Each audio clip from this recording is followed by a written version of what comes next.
The Strait of Hormuz is one of the most strategically sensitive waterways on Earth. At its narrowest point, this passage between Iran to the north and Oman to the south is only about 33 kilometers wide, with shipping lanes even narrower. Yet through this constrained corridor flows a disproportionate share of the world's energy supply. In typical years, roughly 20% of global petroleum liquids consumption, on the order of 17 to 20 million barrels per day of crude oil, condensates, and refined products, passes through these waters.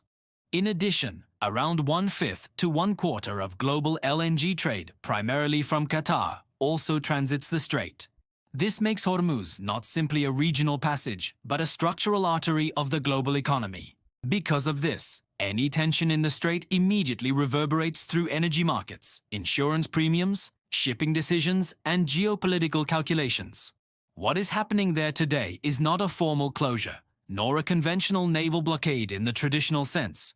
Instead, it is a complex, dangerous environment shaped by deterrence, signaling, selective enforcement, and strategic ambiguity, primarily between Iran and the United States and its partners. A crucial point often misunderstood in public discussion is this. When the United States prevents or interdicts Iranian-linked vessels, it does not mean that no ships get through.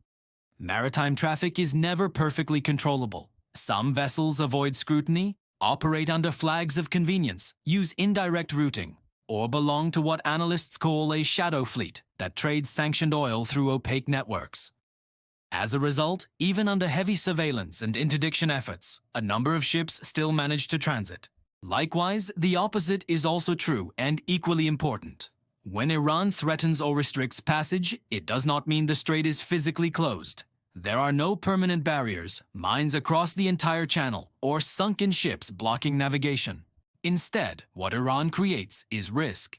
That risk comes from the possibility of harassment by patrol boats, drone surveillance, missile batteries positioned along the coast, temporary seizures, warning shots, or even direct fire in extreme cases. The message is not no ship can pass, but rather any ship that passes does so under the possibility of being targeted. For commercial operators, insurers, and crews, that distinction is critical. This is where Iran's tactic becomes clear.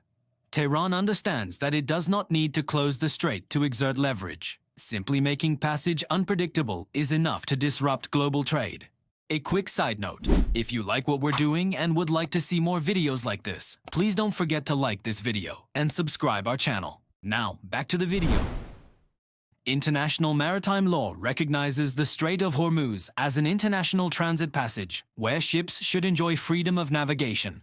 However, law means little when captains must decide whether to risk a billion-dollar tanker and dozens of lives in an environment where a single miscalculation could lead to an attack.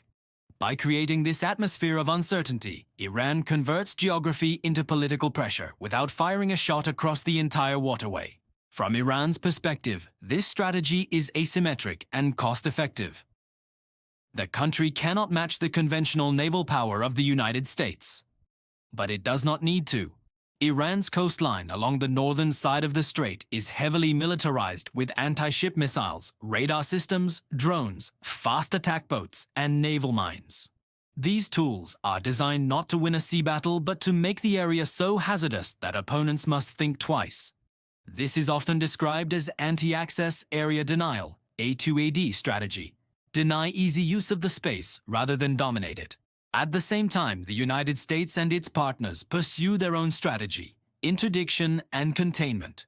Naval patrols, surveillance aircraft, satellite monitoring, and escorts are used to monitor traffic and prevent sanctioned Iranian oil exports from moving freely. This effort aims to reduce Iran's revenue from energy sales and limit its capacity to use oil as a political instrument. Yet, as noted, this does not result in total stoppage. Some ships evade monitoring, some routes are negotiated quietly, and some vessels operate in legal gray zones. The consequence of these twin pressures, Iran creating navigational risk and the US creating export restrictions, is a sharp reduction in normal commercial traffic. Before heightened tensions, over 130 vessels per day could pass through the strait, including oil tankers, LNG carriers, container ships, and bulk carriers. Under strained conditions, that number can fall dramatically as shipping companies choose to delay voyages, reroute cargo, or wait for naval escorts. Insurance premiums for transiting Hormuz can multiply several times over, and many crews are unwilling to sail through without explicit guarantees.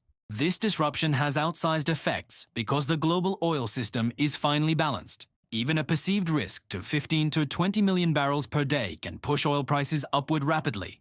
Futures markets react not only to actual shortages, but to potential ones. When traders believe that shipments might be delayed or interrupted, prices reflect that anxiety immediately. This, in turn, feeds into gasoline prices, transportation costs, and inflation far beyond the Middle East. Major energy companies and importing countries closely monitor the situation. Firms with operations in the Gulf may delay production increases if they are unsure whether they can ship the output safely. Refineries in Asia and Europe that depend on Gulf crude must look for alternative suppliers, often at higher cost. Governments may release oil from strategic reserves to calm markets. All of this demonstrates how a narrow maritime corridor can influence the daily economic life of billions of people. Because the risks of Hormuz are well known, Gulf states have spent years developing alternatives to direct passage through the strait, although none can fully replace it. Saudi Arabia operates pipelines that move oil from the eastern oil fields to ports on the Red Sea, allowing some exports to bypass Hormuz entirely. The United Arab Emirates has a pipeline from Abu Dhabi to the port of Fujairah on the Arabian Sea, also outside the strait. These routes provide partial relief, but their capacity is far smaller than the total volumes normally shipped through Hormuz. Other strategies include diversifying suppliers, buying more oil from West Africa, the Americas, or the North Sea, building larger strategic reserves, and coordinating naval escorts for tankers. LNG shipments, particularly from Qatar, are harder to reroute because there are fewer alternative export terminals. As a result, gas markets are especially sensitive to Hormuz instability. What emerges is a paradox. The strait is technically open, yet functionally constrained. Ships still pass, but far fewer. The waterway is not blocked, but it is feared. Iran does not need to mine the entire channel to influence global prices. It only needs to make insurers and captains hesitate. The United States does not need to stop every tanker. It only needs to make Iranian exports uncertain and costly.